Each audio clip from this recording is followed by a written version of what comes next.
ನಮಸ್ಕಾರ ವೀಕ್ಷಕರೇ, ನೀವು ನೋಡ್ತಾ ಇದ್ದೀರಾ ಸುದ್ದಿ ಸಮಯ ನ್ಯೂಸ್ ಚಾನಲ್. ಇದು ಲೋಕಲ್ ಎಕ್ಸ್ಪ್ರೆಸ್. ನಾನು ಮಹಾರುದ್ರ ಡಾಕುಳಿಗೆ. ಮತ್ತೆ ಒಂದಿಷ್ಟು ಹೊಸ ವಿಚಾರ. ನಗರದಲ್ಲಿ ಶ್ರೀ ಸ್ವಾಮಿ ನರೇಂದ್ರಾಚಾರ್ಯ ಮಹಾರಾಜರ ಪಾದುಕ ದರ್ಶನ, ಉಚಿತ ಶಿಕ್ಷಣ, ಮರಣೋತ್ತರ ದೇಹದಾನ, ಸಮರ್ಥ ಜಗದ್ಗುರು ಕಾಡಸಿದ್ದೇಶ್ವರ ಮಹಾರಾಜ ಆಸ್ಪತ್ರೆ ಸೇವೆ ಸೇರಿದಂತೆ ಹಲವು ಉಪಕ್ರಮ ಆಯೋಜಿಸಲಾಗಿದೆ. ಪಾಲ್ಗೊಳ್ಳಲು ಶ್ರೀಪಾದ ಕಪ್ಪಿಕೆರೆ ಕರೆ. ಇಂದಿನ ವಾರ್ತೆಗಳ ವಿವರಗಳನ್ನು ನೋಡ್ಕೊಂಡು ಬರೋಣ. ಪಾಲಕರು ತಮ್ಮ ಮಕ್ಕಳನ್ನು ಉತ್ತಮ ಸಂಸ್ಕಾರವನ್ನು ಕೊಡಬೇಕು, ವಿಶೇಷವಾಗಿ ಮೊಬೈಲ್ನಿಂದ ದೂರವಿಡಬೇಕೆಂದು ಬೀದರ್ ವಿಶ್ವವಿದ್ಯಾಲಯದ ರಿಜಿಸ್ಟ್ರಾರ್ ಆಗಿರುವಂಥ ಶ್ರೀಮತಿ ಸುರೇಖಾ ಅವರು ಸಲಹೆ ನೀಡಿದರು. ಶಾಲೆಯ ಶಿಕ್ಷಕರು ಹಾಗೂ ಟ್ಯೂಷನ್ ಶಿಕ್ಷಕರ ಮೇಲೆ ಪಾಲಕರು ಯಾವುದೇ ಕಾರಣಕ್ಕೂ ಕೂಡ ಅವಲಂಬಿತರಾಗದೆ ನಿಮ್ಮ ಮಕ್ಕಳ ಜವಾಬ್ದಾರಿಯನ್ನು ನೀವೇ ಹೊರಬೇಕು ಎನ್ನುವಂಥ ಸಲಹೆಯನ್ನು ನೀಡಿದರು. ಮಗು ಅಳ್ತಾ ಇದೆ ಅಂತ ಅವರಿಗೆ ಆ ಒಂದು ಮಗುವಿಗೆ ಪದೇ ನೀವು ಮೊಬೈಲನ್ನು ನೀಡ್ತಾ ಹೋದರೆ ಆ ಮಗು ಮಾನಸಿಕವಾಗಿ ಕುಗ್ಗುತ್ತೆ. ಮೊಬೈಲ್ ಕೊಡೋವರೆಗೂ ಕೂಡ ಯಾವುದೇ ಕೆಲಸಗಳನ್ನು ಅದು ಮಾಡೋದಿಲ್ಲ. ಮಕ್ಕಳಿಗೆ ಔಪಚಾರಿಕ ಶಿಕ್ಷಣದ ಜೊತೆಗೆ ಅನೌಪಚಾರಿಕ ಶಿಕ್ಷಣ ಕೂಡ ನೀಡಬೇಕು ಎನ್ನುವಂಥ ಸಲಹೆಯನ್ನು ಸುರೇಖಾ ಅವರು ನೀಡಿದರು. ಕರ್ನಾಟಕ ರಾಷ್ಟ್ರೀಯ ಶಿಕ್ಷಣ ಸಂಸ್ಥೆಯ ಅಡಿಯಲ್ಲಿ ಬರುವಂತಹ ಕರ್ನಾಟಕ ಪಬ್ಲಿಕ್ ಸ್ಕೂಲ್ ಹಾಗೂ ಮಾಂಟೆಸರಿ ಮಕ್ಕಳ ಒಂದು ಮನೆ ಈ ಒಂದು ವಾರ್ಷಿಕೋತ್ಸವದ ಪ್ರಯುಕ್ತವಾಗಿ ಆಯೋಜನೆ ಮಾಡಿರುವಂತಹ ಕಲಾಕುಂಭ ಸಮಾರಂಭದಲ್ಲಿ ಮುಖ್ಯ ಅತಿಥಿಗಳಾಗಿ ಅವರು ಮಾತನಾಡ್ತಾರೆ. ದಿವ್ಯ ಸಾನ್ನಿಧ್ಯವನ್ನು ವಹಿಸಿರುವಂತಹ ರಾಮಕೃಷ್ಣ ವಿವೇಕಾನಂದ ಆಶ್ರಮದ ಪೂಜ್ಯ ಶ್ರೀ ಜ್ಯೋತಿರ್ಮಯಾನಂದ ಸ್ವಾಮೀಜಿ ಅವರು ಕೂಡ ಮಾತನಾಡಿ, ಮಕ್ಕಳನ್ನು ಒತ್ತಡದ ಬದುಕಿನಿಂದ ದೂರ ಇಡಬೇಕು, ಅಂಕ ಗಳಿಸುವ ಯಂತ್ರ ಮಾಡದೆ ಸ್ವತಂತ್ರವಾಗಿ ಬೆಳೆಸಬೇಕು ಎನ್ನುವಂಥ ಸಲಹೆಯನ್ನು ಕೂಡ ಅವರು ನೀಡಿದರು. ಈ ಹಿಂದೆ ನಮ್ಮ ಪೂರ್ವಜರಲ್ಲಿ ಒತ್ತಡದ ಬದುಕು ಇರಲೇ ಇಲ್ಲ. ಆದರೆ ಇಂದು ಮಕ್ಕಳು ಹಿರಿಯರ ಮಾತು ಕೇಳುವ ಸ್ಥಿತಿಯಲ್ಲಿಲ್ಲ, ತಾಳ್ಮೆಯನ್ನು ಕಳ್ಕೊಂಡಿದ್ದಾರೆ. ಅದೇ ನಮ್ಮ ಹಿರಿಯರ ರಕ್ತ ನಮ್ಮ ಮೈಯಲ್ಲಿ ಹರಿತಾ ಇದ್ರೂ ಕೂಡ ಹಿಂದಿನ ಸಂಸ್ಕಾರ ಪಾಲಕರು ತಮ್ಮ ಮಕ್ಕಳಿಗೆ ನೀಡುತ್ತಿಲ್ಲ ಎಂದು ಕಳವಳವನ್ನು ವ್ಯಕ್ತಪಡಿಸಿದರು. ಸ್ವಾಮಿ ವಿವೇಕಾನಂದರ ಜ್ಞಾನ, ಧೈರ್ಯ ಮತ್ತು ಗುರಿ ತಲುಪುವ ಆದರ್ಶದ ಕನಸು ಇಟ್ಟುಕೊಂಡು ವಿದ್ಯಾರ್ಥಿಗಳು ಮುಂದೆ ಸಾಗಬೇಕೆಂದು ಪೂಜ್ಯರು ಕಿವಿ ಮಾತು ಹೇಳಿದರು. ಕರ್ನಾಟಕ ರಾಷ್ಟ್ರೀಯ ಶಿಕ್ಷಣ ಸಂಸ್ಥೆಯ ಕಾರ್ಯದರ್ಶಿ ಸತೀಶ್ ಪಾಟೀಲ್ ಅವರು ಮಾತನಾಡಿ, ಕರ್ನಾಟಕ ಪಬ್ಲಿಕ್ ಶಾಲೆ ಹಾಗೂ ಮಾಂಟೆಸರಿ ಮಕ್ಕಳ ಮನೆಯ ಎಲ್ಲ ಶಿಕ್ಷಕರು ಉತ್ತಮ ರೀತಿಯಲ್ಲಿ ಕಲಾಕುಂಭ ಸಮಾರಂಭವನ್ನು ಆಯೋಜನೆ ಮಾಡಿದ್ದಾರೆ. ಮಕ್ಕಳ ಶ್ರೇಯೋಭಿವೃದ್ಧಿಗೆ ಬೇಕಾಗುವ ಎಲ್ಲ ಸಹಕಾರವನ್ನು ಸಂಸ್ಥೆ ವತಿಯಿಂದ ನೀಡಲಾಗುವುದು. ಪಾಲಕರು ತಮ್ಮ ಮಕ್ಕಳನ್ನು ಸಾಮಾಜಿಕ ಜಾಲತಾಣದಿಂದ ದೂರ ಇಡಬೇಕು, ಆನ್ಲೈನ್ ಗೇಮ್ನಿಂದ ಎಚ್ಚರ ವಹಿಸಬೇಕು, ಮಕ್ಕಳನ್ನು ಗುರಿ ತಲುಪಿಸುವ ಕಡೆಗೆ ಸಂಕಲ್ಪ ತೊಟ್ಟು ಸರಿದಾರಿಯಲ್ಲಿ ಮುನ್ನಡೆಸಬೇಕು ಎನ್ನುವಂಥ ಕಿವಿ ಮಾತನ್ನು ಹೇಳಿದರು.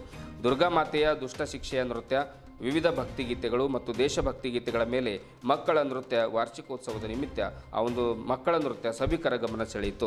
ವಿವಿಧ ಸ್ಪರ್ಧೆಗಳಲ್ಲಿ ವಿಜೇತರಾದ ವಿದ್ಯಾರ್ಥಿಗಳಿಗೆ ಬಹುಮಾನ ವಿತರಣೆ ಮಾಡಲಾಯಿತು. ಇದೇ ವೇಳೆ ಕಾರ್ಯಕ್ರಮದಲ್ಲಿ ಕರ್ನಾಟಕ ರಾಷ್ಟ್ರೀಯ ಶಿಕ್ಷಣ ಸಂಸ್ಥೆಯ ಜಂಟಿ ಕಾರ್ಯದರ್ಶಿ ಶಿವಾನಂದ ಗಾದ್ಗೆ, ಆಡಳಿತ ಮಂಡಳಿ ಸದಸ್ಯರಾದ ವೀರಭದ್ರಪ್ಪ ಭುಯ್ಯ, ಸಿದ್ದರಾಜ್ ಪಾಟೀಲ್ ಕಮಾಲ್ಪುರ್, ರವಿ ಹಾಲಳ್ಳಿ, ಶ್ರೀನಾಥ್ ನಾಗುರೆ, ಧೋಳಪ್ಪ ಪಾಟೀಲ್, ಟ್ರಸ್ಟ್ ಕಾರ್ಯದರ್ಶಿ ಮಡಿವಾಳಪ್ಪ ಗಂಗಶೆಟ್ಟಿ, ಪ್ರಭುಶೆಟ್ಟಿ ಮುದ್ದ, ಶಾಲೆಯ ಪ್ರಾಚಾರ್ಯರಾದ ಪ್ರಿಯಾಂಕಾ ಎಸ್ ಪವಾರ್, ಸಿಬ್ಬಂದಿಗಳಾದ ಶ್ರೀವಾಣಿ ದೇಶಮುಖ್, ಶಾಲಿನಿ ಪಾಟೀಲ್, ವಾಣಿಶ್ರೀ ಸೇರಿದಂತೆ ಬೋಧಕ ಮತ್ತು ಬೋಧಕೇತರ ಸಿಬ್ಬಂದಿ ವರ್ಗದವರು ಉಪಸ್ಥಿತರಿದ್ದರು.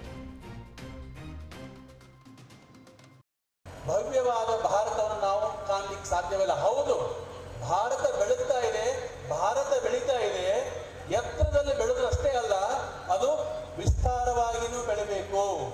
ಕೇವಲ ಎತ್ತರದಲ್ಲಿ ಬೆಳೆದ್ರೆ ಯಾವತ್ತೋ ಒಂದಿನ ಕೊಲ್ಯಾಪ್ಸ್ ಆಗುತ್ತೆ. ಸಂಸ್ಕೃತಿಯನ್ನು ನೋಡಿ ನೀವು, ಯಾವ ನಾಗರಿಕತೆಗಳು ಕೂಡ ಎಲ್ಲ ಕೊಚ್ಕೊಂಡು ಹೋದು, ಆದರೆ ಭಾರತೀಯ ನಾಗರಿಕತೆ ಅಷ್ಟೆಲ್ಲ ದಾಳಿ ಆದ್ಮೇಲೆ ಉಳಿಲಿಕ್ಕೆ ಕಾರಣ ಸಂಪತ್ತಲ್ಲ, ಅದರ ಮೂಲ ಸಂಪತ್ತು ಯಾವುದಂದ್ರೆ ಕ್ಯಾರೆಕ್ಟರ್, ಸಂಸ್ಕೃತಿ, ಮೌಲ್ಯ, ಸಂಸ್ಕಾರ.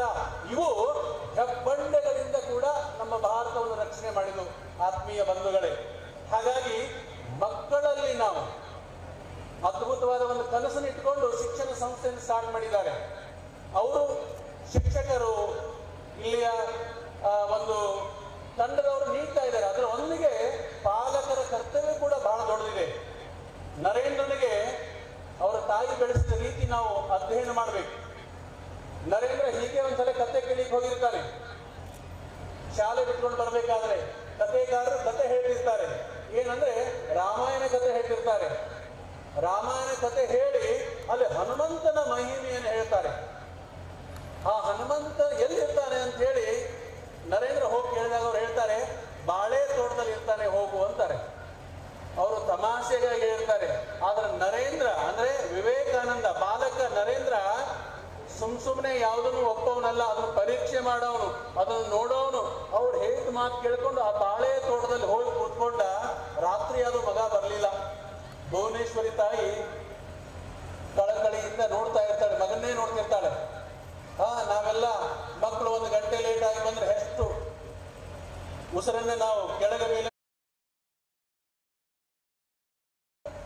ಸ್ಪೆಷಲ್ ಗೆಸ್ಟ್ ಅಂತ ಹೇಳಿ ಇನ್ವೈಟ್ ಮಾಡಿದ್ರೆ ಅದ್ರ ಜೊತೆಗೆ ಎಲ್ಲ ಒಂದು ಸಂಸ್ಥೆಯ ನಿರ್ದೇಶಕರವರಿಗೂ ಕೂಡ ಧನ್ಯವಾದವನ್ನು ಹೇಳ್ತಾ ಈ ಒಂದು ಸಂದರ್ಭದಲ್ಲಿ ನನ್ನ ಮಾತನ್ನು ಹೇಳಕ್ಕೆ ಇಷ್ಟಪಡೋದೇನಂತಂದರೆ ವಿದ್ಯಾರ್ಥಿ ಅಂತಂದರೆ ಅವರ ಒಂದು ಜೀವನ ಒಂದು ಬಂಗಾರದ ಜೀವನ ಅಂತ. Student life is A golden life ಅಂತ ನಾವೆಲ್ಲರೂ ಕೂಡ, ನೀವು ಕೂಡ, ನಾವು ಕೂಡ ಎಲ್ಲರೂ ಒಂದು ಏನು ಈ ಸ್ಟೂಡೆಂಟ್ ಲೈಫ್ ಕಳೆದ್ಬಿಟ್ಟು ಇಲ್ಲಿಗೆ ಬಂದಿದ್ವಿ.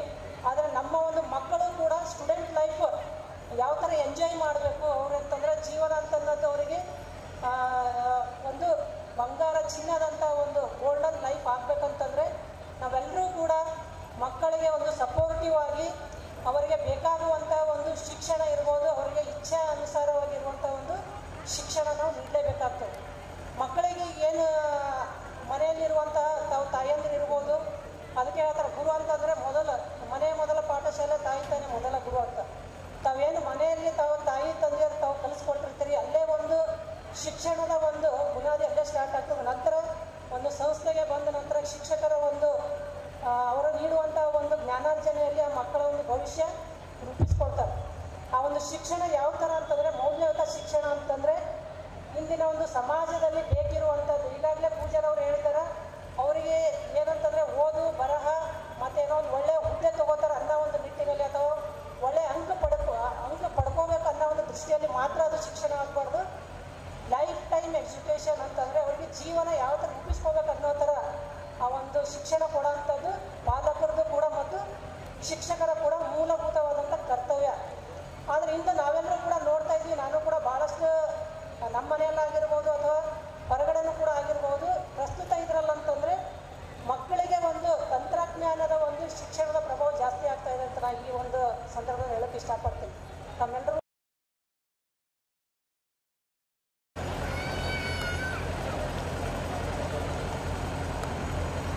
Good evening everybody.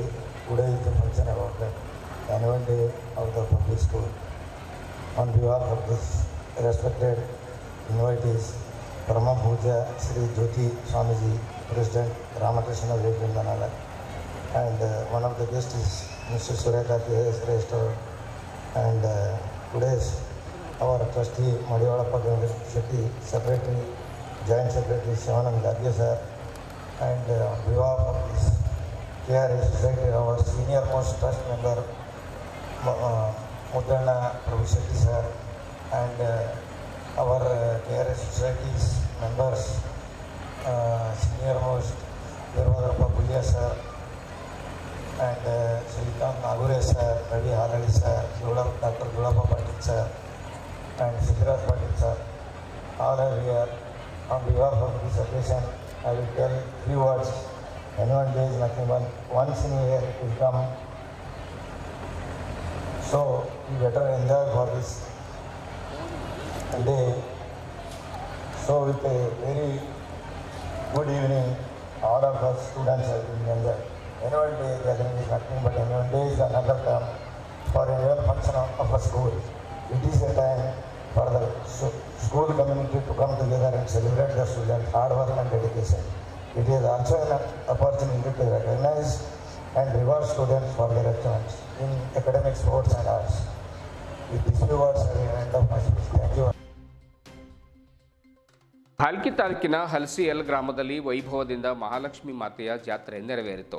ಈ ಜಾತ್ರೆ ಪ್ರತಿ 3 ವರ್ಷಕ್ಕೊಮ್ಮೆ ಅತ್ಯಂತ ಸಂಭ್ರಮ ಸಡಗರ ವೈಭವದಿಂದ ಆಚರಿಸಲಾಗುತ್ತೆ. ಘಟಸ್ಥಾಪನೆಯಿಂದ ಪ್ರಾರಂಭಗೊಳ್ಳುವ ಜಾತ್ರೆ ವಿಶೇಷ ಪೂಜೆ ಪುನಸ್ಕಾರ, ಲಕ್ಷ್ಮೀ ಮಾತೆಯ ಪಲ್ಲಕ್ಕಿ ಉತ್ಸವ, ಲಕ್ಷ್ಮೀ ದೇವಿಗೆ ಮಹಾ ಅಭಿಷೇಕ, ಗ್ರಾಮದ ಎಲ್ಲ ದೇವಸ್ಥಾನದಲ್ಲಿ ಅಭಿಷೇಕ, ಭಜನೆ ಕಾರ್ಯಕ್ರಮ ನಡೆಯಿತು. ಇಂದು 29ರಂದು ಗ್ರಾಮದ ಹೊರವಲಯದಲ್ಲಿರುವಂತಹ ಮಾತೆಯ ದೇವಸ್ಥಾನಕ್ಕೆ ಅನೇಕ ಗ್ರಾಮಗಳ ಸಾವಿರಾರು ಭಕ್ತರು ಆಗಮಿಸಿ ಪೂಜೆ ನೈವೇದ್ಯ ಅರ್ಪಿಸಿ ದರ್ಶನ ಪಡೆದು ಪುನೀತರಾದರು. ಪ್ರತಿ 3 ವರ್ಷಗಳಿಗೊಮ್ಮೆ ನಡೆಯುವಂತಹ ಜಾತ್ರೆಯಲ್ಲಿ ನೂರಾರು ಯುವಕರು ಯುವತಿಯರು ಗ್ರಾಮಸ್ಥರು ಕೈಯಲ್ಲಿ ಕೋಲುಗಳನ್ನು ಹಿಡಿದುಕೊಂಡು ಬಾಜಾ ಭಜಂತ್ರಿ ವಾದ್ಯಗಳೊಂದಿಗೆ ಪೋತ್ರಾಜ ಅಂದರೆ ಭೂತಾಳ ಕುಣಿತ ಜೊತೆಗೆ ಗ್ರಾಮ ಪ್ರದಕ್ಷಿಣೆಯನ್ನು ಹಾಕ್ತಾರೆ. ನಂತರ ಸಂಜೆ ದೇವಸ್ಥಾನಕ್ಕೆ ತೆರಳಿ ಅದೆಷ್ಟೋ ವರ್ಷಗಳಿಂದ ನಡೆದು ಬಂದ ವಿಶೇಷ ಆಚರಣೆಯನ್ನು ಅವರು ಮಾಡ್ಕೊಂಡು ಬಂದಿದ್ದಾರೆ. ಈ ಜಾತ್ರೆಯಲ್ಲಿ ಯಾವುದೇ ಜಾತಿ ಮತ ಧರ್ಮ ಭೇದ ಭಾವ ಮಾಡದೆ ಎಲ್ಲರೂ ಭಾಗವಹಿಸುತ್ತಾರೆ. 5 ದಿನಗಳ ಪರ್ಯಂತರ ನಡೆಯುವ ಈ ಎಲ್ಲ ವೈದಿಕ ಕಾರ್ಯಕ್ರಮಗಳನ್ನು ವೇದಮೂರ್ತಿ ಮಹಾಂತೇಶ ಸ್ವಾಮಿ, ವೇದಮೂರ್ತಿ ಸಾಯಿ ವೀರ, ಕಾರ್ತಿಕ್ ಮಠಪತಿ ನೆರವೇರಿಸಿದ್ದಾರೆ. ಇದೇ ವೇಳೆ ಪ್ರಮುಖರಾದ ಶಿವಪುತ್ರ ಪಾಟೀಲ್, ಪ್ರವೀಣ್ ಪಾಟೀಲ್, ವಿಜಯಕುಮಾರ್ ಡೊಂಗರ್ಗೆ, ಅರ್ಜುನ್ ಜಮಾದಾರ್, ಸಂತೋಷ್ ದಬಾಲೆ, ಗುಂಡಪ್ಪ ಮೇತ್ರೆ, ಸಂತೋಷ್ ಪಾಟೀಲ್, ಸಿದ್ದರಾಮ್ ಡೊಂಗರ್ಗೆ, ಮಾಂತೇಶ್ ಸ್ವಾಮಿ, ದಿಲೀಪ್ ಬಿರಾದಾರ್, ಸುನೀಲ್ ಮೀರ್ಗಾಜಿ, ಆಮೇಲೆ ಕಿಶೋರ್ ಸೂರ್ಯವಂಶಿ, ಗಣೇಶ್ ಪಾಟೀಲ್, ಮಂಜುನಾಥ್ ಜಮಾದಾರ್ ಸೇರಿದಂತೆ ಇನ್ನಿತರರು ಉಪಸ್ಥಿತರಿದ್ದರು. 3 ವರ್ಷಗಳಿಗೊಮ್ಮೆ ನಡೆಯುವ ಈ ಜಾತ್ರೆಗೆ ದೂರದ ಊರಿನಿಂದ ಯುವಕರು ಹಾಗೂ ನೆಂಟರಿಷ್ಟರು ಆಗಮಿಸುತ್ತಾರೆ. ಮನೆಯಲ್ಲಿ ಒಂದು ರೀತಿ ಹಬ್ಬದ ವಾತಾವರಣವೇ ನಿರ್ಮಾಣ ಆಗುತ್ತೆ. ತುಂಬಾ ದಿವಸಗಳ ನಂತರ ಜಾತ್ರೆಯಲ್ಲಿ ಭೇಟಿಯಾಗಿ ಉಭಯ ಕುಶಲೋಪರಿ ನಡೆಸುತ್ತಾರೆ. ಭಕ್ತಿಯಿಂದ ಪೂಜೆ, ಮಹಾಪ್ರಸಾದ ಮತ್ತು ಖರೀದಿಯಲ್ಲಿ ತೊಡಗುತ್ತಾರೆ. ಬನ್ನಿ ಜಾತ್ರೆಯ ಒಂದಿಷ್ಟು ವಿಶೇಷತೆಗಳನ್ನು ನೋಡ್ಕೊಂಡು ಬರೋಣ.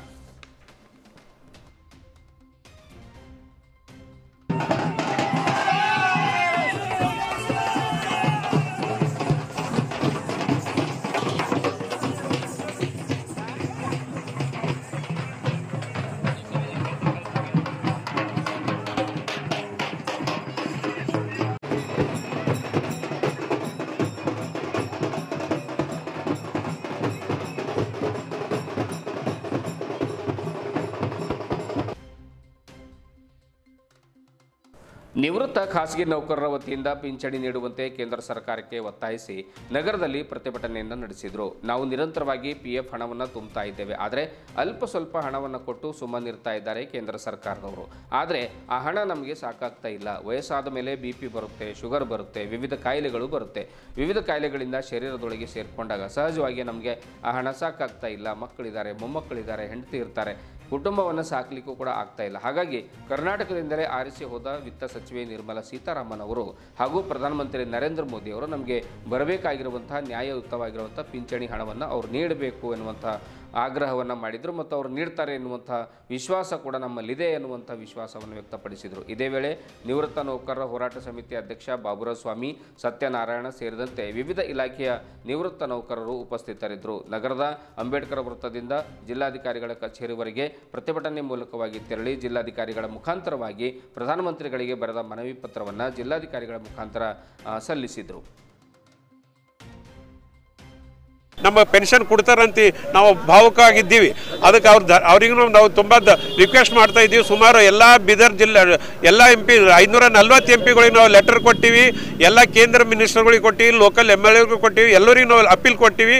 ಅದು PM ಆಫೀಸ್ ಕಮಿಟ್ ಮಾಡ್ಬೇಕಂತೇಳಿ ಈ ಹೋರಾಟಕ್ಕೆ ನಾವು ಎಲ್ಲಿವರೆಗೆ ನಾವು ಪೆನ್ಷನ್ ಕೊಡಲ್ಲ ಅಲ್ಲಿಂದ ತಗ ಹೋರಾಟದಿಂದ ನಡೀತಾ ಇರ್ತದೆ. ಅದು ಸಲಕ್ಕೆ ಈ ಬರೋಂಥ ಬಜೆಟ್ನಲ್ಲಿ ನಮ್ಮ ನಿರ್ಮಲಾ ಸೀತಾ ನಮ್ಮ ಕರ್ನಾಟಕದಿಂದ ಆರಿಸಿ ಹೋಗ್ಯಾರ. ಅವ್ರಿಗೆ ದಯಮಾಡಿ ನಾನು ರಿಕ್ವೆಸ್ಟ್ ಮಾಡ್ತೀನಿ, ವೇದಿಕೆ ಮುಖಾಂತರ ಅಟ್ಲೀಸ್ಟ್ ಯಾರಿಗೆ ನಡಿಲಾಗ ಬರಲ್ಲ. ಎಷ್ಟೋ ಜನ ನಮ್ಮಲ್ಲಿ 60 ವಯಸ್ಸು ಆದ್ಮ್ಯಾಗ ತೀರ್ಕೊಂಡಾರ, ಅವ್ರಿಗೆ ಪೆನ್ಷನ್ ಇಲ್ಲ, ಹೆಂಡ್ರ ಮಕ್ಕಳು ರೋಡಿನ ಮ್ಯಾಗ ಬೇಡ್ಕೊಂತಿಲ್ಲತ್ತಾರ. ಅದ್ರ ಯಾರಿಗೆ ಏನು ಜೊರಿ ಇದೆ ಅಟ್ಲೀಸ್ಟ್ ಮಿನಿಮಮ್ ಪೆನ್ಷನ್ ಸರ್ಕಾರ ಕೊಡ್ಲತ್ತದ ಎಲ್ಲರಿಗೆ. ಅದ್ರ ಕೊಟ್ಟರೆ ನಾವು ಒಳ್ಳೇದಾಗ್ತದೆ ಅಂಥೇಳಿ ಈ ಮನವಿ ಮುಖಾಂತರ ಮೋದಿಯವರಿಗೆ ಸಬ್ಮಿಟ್ ಮಾಡ್ಬೇಕಂತ ಬಂದು ಇಲ್ಲ ನೆರವೇರಿದೆ ಅಂತ ತಮಗೆ ತಿಳಿಸ್ತಾ ಇದ್ದೀವಿ.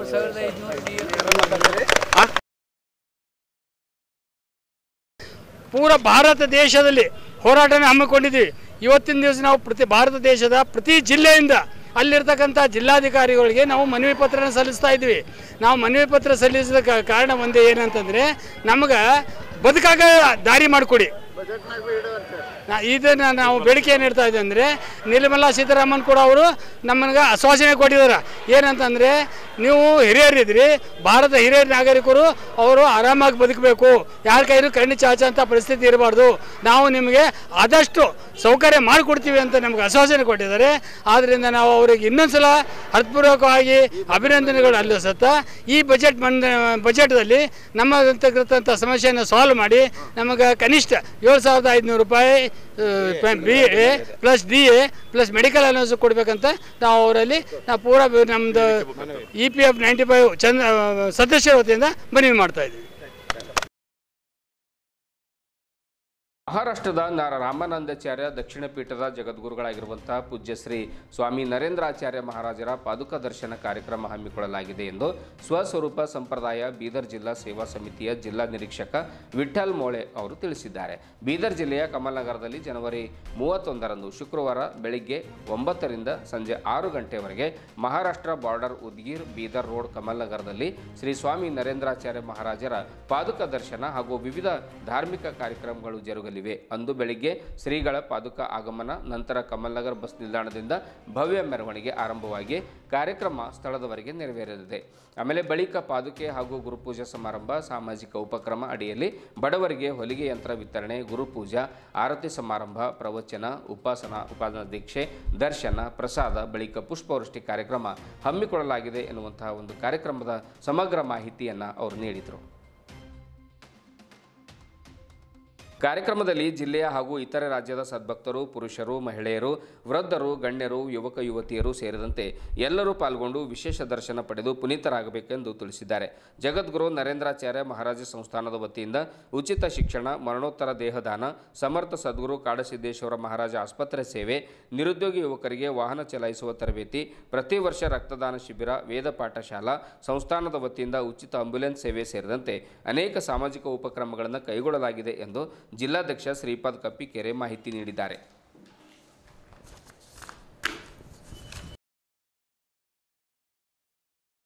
होईल आणि त्यानंतर कमालनगर येथील बसस्टँडमधून जगद्गुरू श्रींच्या सिद्ध पादुकांची भव्य अशी मिरवणूक आपण कमालनगर बसस्टँड ते महाराष्ट्र कर्नाटक बॉर्डरजवळील पादुकांच्या कार्यक्रमस्थळी होईल आणि त्यानंतर संतपीठावर जगद्गुरू श्रींच्या पादुकांचं आगमन होईल. त्या ठिकाणी पूजन होईल आणि पूजन झाल्यानंतर या ठिकाणी संप्रदायाच्या माध्यमातून जे नवीन आपले सामाजिक उपक्रम राबवले जातात त्याचाच एक भाग म्हणून या ठिकाणी या पादुका दर्शन सोहळ्याच्या निमित्तानं आपण गरजू आणि गरीब महिलांना शिलाई मशीनचं वाटप आपल्या अतिथींच्या शुभहस्ते या ठिकाणी संपन्न होईल. त्यानंतर या सामाजिक उपक्रमानंतर या ठिकाणी सामूहिक गुरुपूजन होईल. गुरुपूजनानंतर प्रवचन होईल. त्यानंतर आलेल्या भाविकांना उपासक दीक्षा या ठिकाणी दिली जाणार आहे. त्यानंतर उपासक दीक्षेनंतर दर्शन, पुष्पवृष्टी असा महन्मंगल कार्यक्रम या आपल्या कमालनगर शहरामध्ये जिल्हा सेवा समिती बिदरच्या वतीनं आयोजित केलेला आहे. अतिशय सुंदर असा सोहळा या जिल्हा सेवा समितीच्या वतीनं आमचे सर्व पदाधिकारी दिवस रात्र राबवून हा सोहळा या ठिकाणी आयोजित केला आहे. तरी मी जिल्ह्याचा निरीक्षक या नात्याने सर्वांना विनंती करतो की आपण या आध्यात्मिक सोहळ्यामध्ये येऊन आपल्याला जी आत्मिक मनशांती मिळवून घ्यावी. हा सुंदर सोहळा या ठिकाणी पार पडणार आहे. तरी आपण सर्व भाविकांना मी विनंती करतो की आपण सर्वजण सहकुटुंब सहपरिवार येऊन या कार्यक्रमाचा लाभ घ्यावा ही विनंती. श्री गुरुदेव. ಇದುವರೆಗೂ ಸುದ್ದಿ ಕೊಟ್ಟಿರುವ ನಾನು ಮಹಾರ್ದೊಡ ಆಕಳಿಗೆ ಮತ್ತೆ ಮುಂದಿನ ವಾರ್ತೆಗಳೊಂದಿಗೆ ಭೇಟಿಯಾಗೋಣ. ವಂದನೆಗಳು.